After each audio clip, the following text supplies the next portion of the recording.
తాకట్లో ఉన్న బంగారాన్ని విడిపించి ఆ రోజున మార్కెట్ ధర కట్టి మిగిలిన డబ్బును మీకు అందిస్తుంది కొమ్మూరి గోల్డ్. తల్లిదండ్రులను హత్య చేసిన కూతురు అసలేం జరిగింది?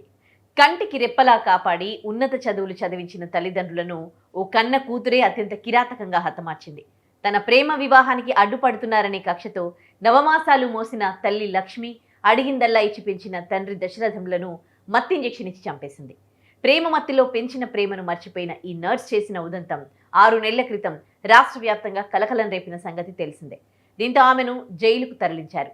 అయితే జైలు శిక్ష అనుభవించి బయటకు వచ్చిన తర్వాత ఈ కేసుకు సంబంధించి కొన్ని నిజాలు తాజాగా బయటపడ్డాయి. అయితే అసలు ఆమె అంతకుముందు ఏం చేసిందనే సంగతి ఇప్పుడు చూద్దాం. తెలంగాణలోని ఓ ప్రైవేట్ హాస్పిటల్లో నర్సుగా పనిచేస్తున్న నక్కల సురేఖ తన ప్రేమ విషయాన్ని ఇంట్లో వాళ్ల అమ్మా నాన్నలకు చెప్పింది. వారందుకు ఒప్పుకోకపోవడంతో మనస్తాపం చెందిన ఆమె దారుణానికి పాల్పడింది. ఆ సమస్య నుండి బయటపడడానికి ఆమె తన తల్లిదండ్రులను అడ్డు తొలగించుకోవాలని నిర్ణయించుకుంది. దీంతో తమ తల్లిదండ్రులకు సూది మందు ద్వారా విషం ఇచ్చి హత్య చేసింది. తెలంగాణలోని వికారాబాద్ జిల్లాలో ఈ ఘటన చోటు చేసుకుంది. నిందితురాలైన సురేఖ కొంతకాలంగా ఒకరితో రిలేషన్లో ఉంది.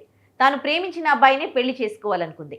అయితే ఆమె తల్లిదండ్రులు మాత్రం ఆమె మాటను పూర్తిగా వ్యతిరేకించారు. దీంతో ఇంట్లో తరచూ గొడవలు జరుగుతూ ఉండేవి. ఆ కుటుంబంలో గొడవలు ఎప్పుడూ జరుగుతూ ఉంటాయని, కొన్ని నెలలుగా వారి మధ్య ఉద్రిక్తతలు పెరుగుతూ వచ్చాయని ఇరుగు పొరుగు వారు చెప్పారు. కోపం, ఆవేదనకు గురైన క్షణంలో సురేఖ తన తల్లిదండ్రులను చంపడానికి పథకం వేసిందని దర్యాప్తు అధికారులు వెల్లడించారు. బీఎస్సీ నర్సింగ్ కంప్లీట్ చేసిన సురేఖ తాను పనిచేస్తున్న హాస్పిటల్ నుంచి 2.5 మిల్లీలీటర్ల పరిమాణంలో ఉన్న 4 సీసాలను దొంగిలించినట్లు ఆరోపణలున్నాయి. ఆమె తన తల్లికి కండరంలోకి, తండ్రికి సిరలోకి ఇంజెక్షన్ల ద్వారా ఒక్కొక్కరికి 5 మిల్లీలీటర్ల అధిక మోతాదునిచ్చింది. దీంతో తల్లిదండ్రులు తీవ్ర అస్వస్థతకు గురై కుప్పకూలారు. వారిని సమీపంలోని హాస్పిటల్కు తరలించగా అప్పటికే వారు మరణించినట్లు డాక్టర్లు చెప్పారు. వారి శరీరాల్లో విష పదార్థాలున్నట్లు వైద్య నివేదికలు తర్వాత నిర్ధారించడంతో అనుమానం తలెత్తింది. పోలీసులు దర్యాప్తు ప్రారంభించి కుటుంబ సభ్యులను, ఇరుగు పొరుగు వారిని ప్రశ్నించారు. విచారణలో సురేఖ నేరాన్ని అంగీకరించింది. దీంతో సురేఖను అరెస్ట్ చేసి మెజిస్ట్రేట్ ముందు హాజరుపరచగా ఆయన ఆమెకు జ్యుడిషియల్ కస్టడీ విధించారు. ఈ కేసులో జైలుకి వెళ్లిన ఆమె ఇటీవలే బెయిల్పై బయటకొచ్చి హాస్టల్లో ఉంటోంది. కన్నవారి ప్రాణాలు తీసిన విధానంలోనే తాను కూడా సూది మందు ద్వారా జీవితాన్ని ముగించుకోవడం షాకింగ్కు గురి చేస్తోంది. హాస్టల్లో సురేఖ ఆత్మహత్యకు పాల్పడినట్లు పోలీసులు గుర్తించారు.